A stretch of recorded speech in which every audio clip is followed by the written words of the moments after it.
इय्याक नअबुदु व इय्याक नस्तईन। अच्छा, मैं शबीर। हेलो।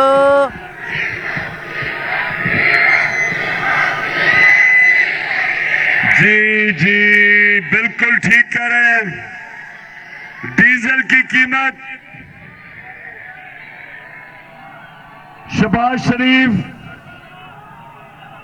हम जब हुकूमत में थे तो डीजल की कीमत 144 रुपए 8 लीटर थी।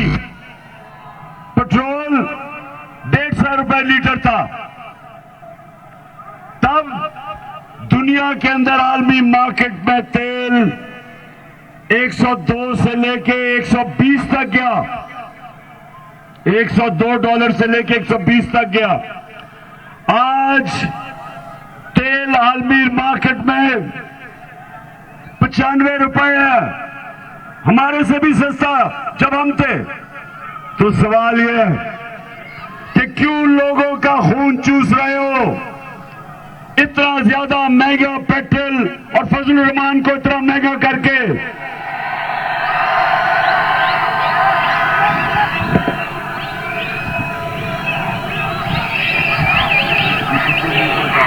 हिलाना बिल्कुल।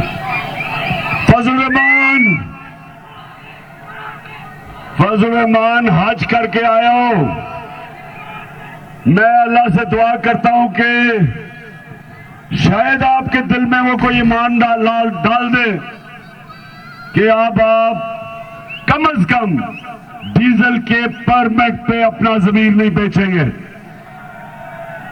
अच्छा, लाहौर, मुझे ये बताएं, इतवार के लिए आप तैयार हो? पीछे नहीं नजर आ रहे, तैयार हो आप? इतवार साइड पे तैयार हो? लाहौर, ये जंग, बल्कि ये जदोजहद, ये इलेक्शन में मेरे या शबीर के लिए नहीं हम लड़ रहे। ये है हकीकी आजादी की जहाद। मुल्क को हमने आजाद करना है। जो ये अमरीकी गुलामों को हमारे ऊपर मुसल्लत किया गया, और ये जो लोटे हैं, रंग बिरंगी लोटे, वो देखें,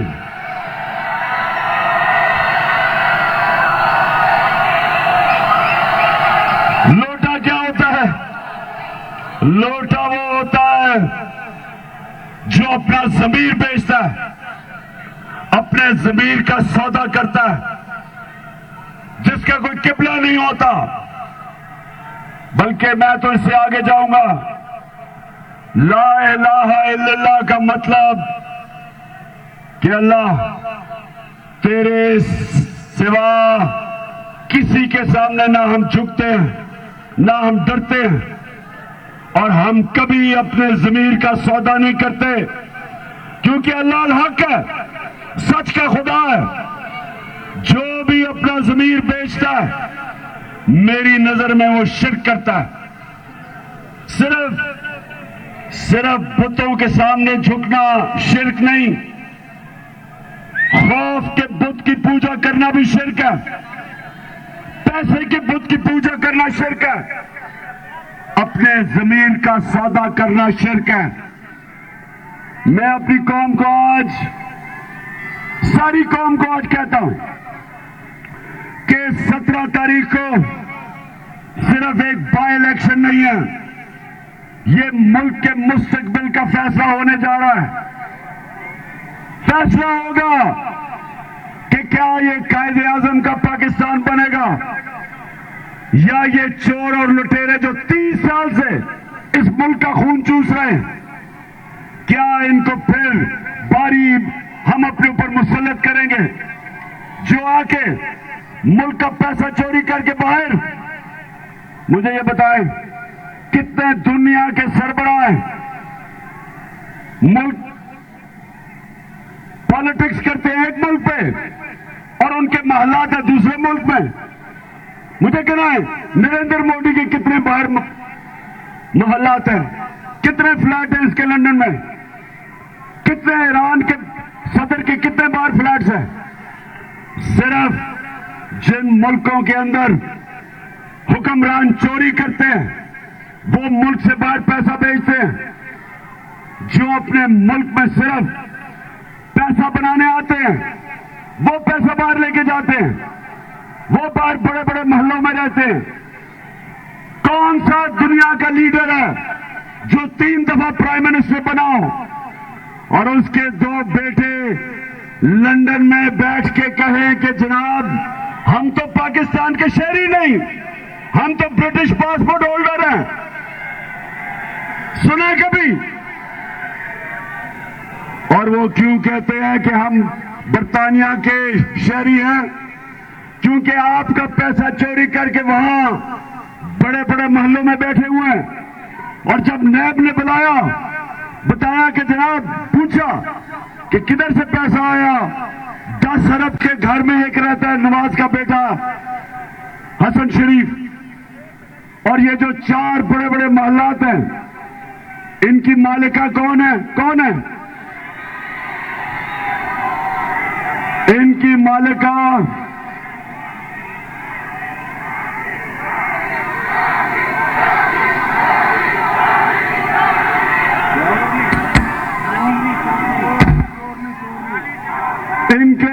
इनकी मालिका रेडियो आकाशवाणी है। रेडियो आकाशवाणी हिंदुस्तान का रेडियो होता था। आप पैदा नहीं हुए थे तब, 1965 की जंग में। वो सारा रेडियो जब भी बोलता था झूठ बोलता था। तो हमारी यहां की रेडियो आकाशवाणी, उसे सच ही नहीं बोला जाता। आपने सुना है, आपने, मेरी बहनों, आप सारी ख्वातीन बैठी हैं, आपने कभी सुना कि वो कहती कि मेरी लंदन तो छोड़ो, पाकिस्तान में भी कोई प्रॉपर्टी नहीं है? सुना आपने? तो देखिए, सुने कि आप लोगों को बेवकूफ नहीं बना सकते। सिर्फ लंदन में प्रॉपर्टीज तो दूर की बात है, मेरी पाकिस्तान में भी कोई प्रॉपर्टी नहीं है। मैं अपने वालिद के पास है, और मुझे समझ नहीं आई कि मेरी और मेरी वालदा की और बहन भाइयों की प्रॉपर्टीज में कहाँ से निकाल के ले आए हैं। सुना ये पहले इसको कोर्ट में तो लेके जाए। जिस तरह का पेपर ही आपके सामने पेश कर रहे हैं, कोर्ट वाले तो उसको उठा के पहले तो गद्दी की टोकरी में फेंकेंगे।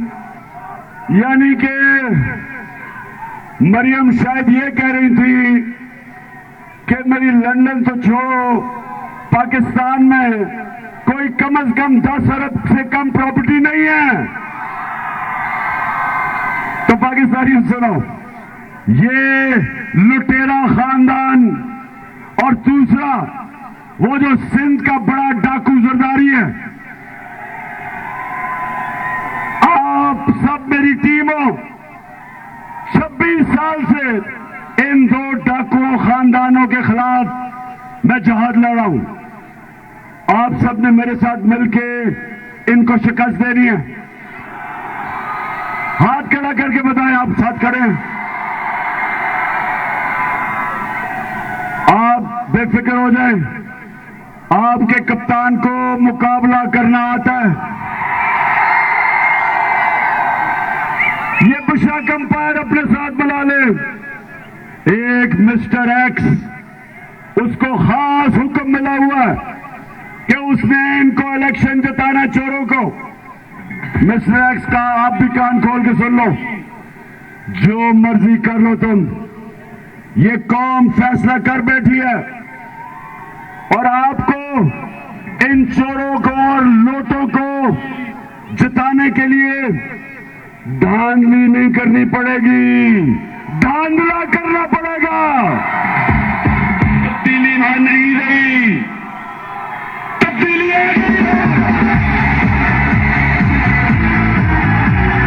कोई हिम्मत ना हारो, तब्दीली आ गई है यारो। चाहे मुश्किलें हैं सारो, तब्दीली आ गई है यारो। सुने जरा, मैं सारों को आज खबरदार करना चाहता हूं कि अगर आपने धांधला किया इन चोरों को जिताने के लिए तो अभी से श्रीलंका का हाल देख लो। वहां तमाशा देखा क्या हुआ, वजीर आजम का घर जला दिया, सदर जान बचा के बाहर भागा। अगर धांधला किया तो श्रीलंका में तो सिर्फ 2 करोड़ की आबादी है, 2.25 करोड़ की, यहां 22 करोड़ की आबादी है। ये लोग एक दफा खड़े हो गए और निकले चोरों के खिलाफ। अभी तो हम पुरअमन एहतजाज करते हैं, पुरअमन जलसे करते हैं, सारे पाकिस्तान में करोड़ों लोग निकले हैं पुरअमन एहतजाज और जलसे। लेकिन जब आप इस कौम को दीवार के कोने पे लगा दोगे, आप इनके खिलाफ झूठी FIR, सहाफियों, इमरान रियाज जैसे सहाफियों के ऊपर जेलों में डालोगे, एयाज अमीर, अरशद शरीफ, समी इब्राहिम, साबिर शाकिर, ये वो लोग हैं जो राय हक पे खड़े हैं, उनको आप दीवार से लगा देंगे। जिस तरह 25 मई को आपने पुरअमन एहतजाज के ऊपर औरतों पे, बच्चों पे शेलिंग की, केसेस किए, घरों में गए, खौफ फैलाया। ये याद रखें कि ये कौम सब्र कर रही है, लेकिन जब आप इनको दीवार के साथ लगाएंगे उसके बाद या श्रीलंका से ज्यादा बुरा हाल होगा, छुपने की जगह नहीं मिलेगी। और दूसरा, मैं अपने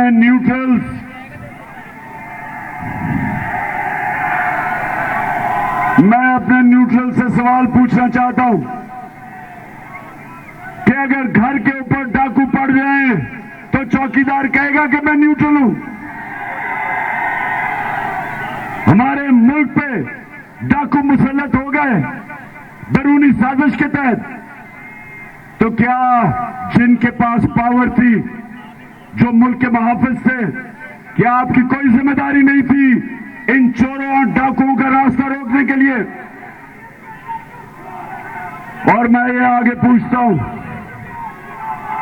कि जब 25 मई को औरतें, बच्चों के ऊपर शेलिंग हो रही थी तो कोई आपकी जिम्मेदारी नहीं थी कि ये जुल्म रोकने के लिए? और मैं ये भी पूछता हूं कि जब ये वो लोग जो पाकिस्तान से, हमारे बाहर से साजिश करके हमारे पे मुसल्लत किए गए हैं, क्या ये आपको पता नहीं कि सारे पाकिस्तान के दुश्मन इनके साथ हैं? हिंदुस्तान में खुशियां मनाई गई जब चेरी ब्लॉसम शहबाज शरीफ के ऊपर बिठाया गया, खुशियां मनाई उन्होंने। इसराइल अखबारों में खुशियां मनाई गई जब इमरान खान को निकाला गया। और क्या आप वाकई समझते हैं कि अमेरिका एक मजबूत पाकिस्तान चाहता है? आप समझते हैं? अमेरिका तो हिंदुस्तान को अपना स्ट्रेटेजिक दोस्त मान चुका है, वो तो हिंदुस्तान के साथ खड़ा हो गया। तो क्या वो चाहेगा कि पाकिस्तान इतना मजबूत हो जाए जो हिंदुस्तान को खौफ आना शुरू हो हमारे से? नहीं चाहेगा। तो जो हमारे दुश्मन जब खुश हों जिन चोरों के आने पे, और ये चोर हमेशा अमेरिका की गुलामी करते रहे। अभी जरा लाहौर में जरा आपको एक दिखा दूं, शहबाज शरीफ का जरा सुने कि ये जब तुर्की गया, UAE गया और सऊदी अरेबिया, तो ये जरा सुने ये क्या करने गया था। मैं सऊदी अरब से होके आया हूँ, मैं यूएई के होके, अभी मैं तुर्की होके आया हूँ। और मैंने उन भाइयों को कहा कि आप हमारे बड़े अजीम भाई हैं, हमेशा आपने हमारी मदद की।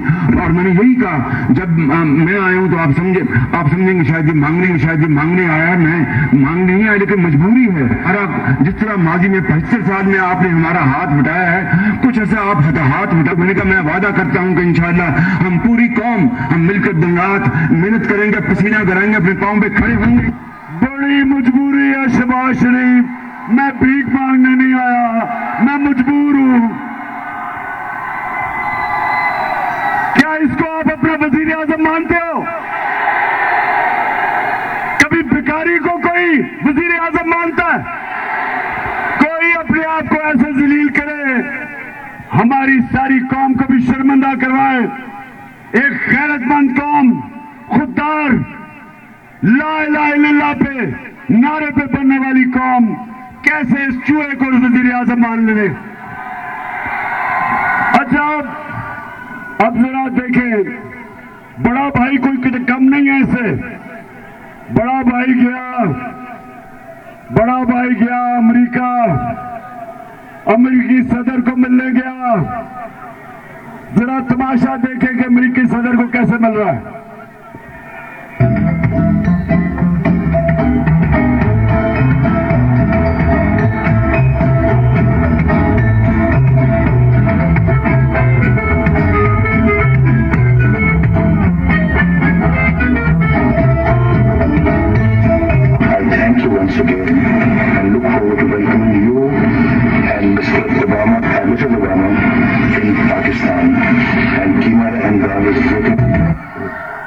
यानी कि अमेरिकी सदर के सामने ऐसे बैठे जैसे स्कूल का बच्चा बैठे हेडमास्टर के सामने। पर्ची पकड़ी हुई है कि कहीं मेरे से गलती ना हो जाए, मुझे मारना पड़ जाए हेडमास्टर से। सर, मैं थैंक यू करने, थैंक यू भी पढ़ के कि कहीं गलती ना हो जाए, मेरा हेडमास्टर नाराज ना हो जाए। तो मेरे पाकिस्तानियों, देखें, आप एक गैरतमंद कौम है और इसलिए मैं आज आप सबकी ड्यूटी लगा रहा हूं।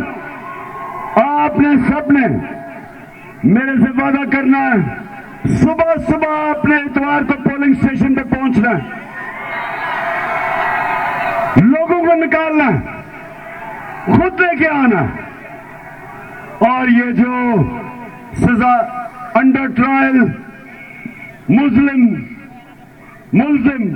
हमजा कुकड़ी, इसको कुकड़ी को हमने फारग करना है, क्योंकि आपको पता है ये और शहबाज शरीफ और इसका एक मफरूर भाई वो भागा हुआ बाहर। जो सलमान शहबाज है वो बाहर भागा हुआ है। 16 अरब रुपए की चोरी, जिधर उन्होंने 4 गवाहों को अब तक वो मर चुके हैं 2 महीने में। एक इन्वेस्टिगेटर मर चुका है, मकसूद चपरासी, जिसके बैंक अकाउंट में 4 अरब रुपया तकरीबन आ गया था। ये वो लोग हैं जो इस मुल्क को लूटने आते हैं और पहले मौका मिलता बाहर भाग जाते हैं। कोई दुनिया के अंदर मुझे बताएं कि पॉलिटिक्स पाकिस्तान में करनी है, बिजनेस भी बाहर, महलात भी बाहर, इलाज भी बाहर, ईदे भी बाहर, छुट्टियां भी बाहर, शॉपिंग भी बाहर, और पाकिस्तान में खून चूसने आना उन्होंने।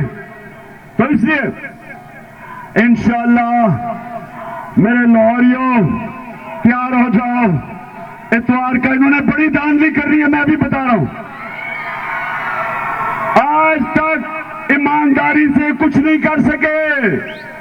नवाज शरीफ जब क्रिकेट भी खेलता था, अपना अंपायर खड़ा करता था, वो भी रोंदी से, यानी वहां भी बैटिंग करता था तो आउट भी मांगता था क्योंकि अपना अंपायर खड़ा होता था। यहां भी अपने अंपायर खड़े किए हुए हैं इन्होंने। तो इंशाअल्लाह मेरे कौम, मेरी गैरतमंद पाकिस्तानियों, इंशाअल्लाह इतवार को जब हम जीतेंगे मिलकर इंशाअल्लाह जश्न मनाएंगे। पाकिस्तान जिंदाबाद।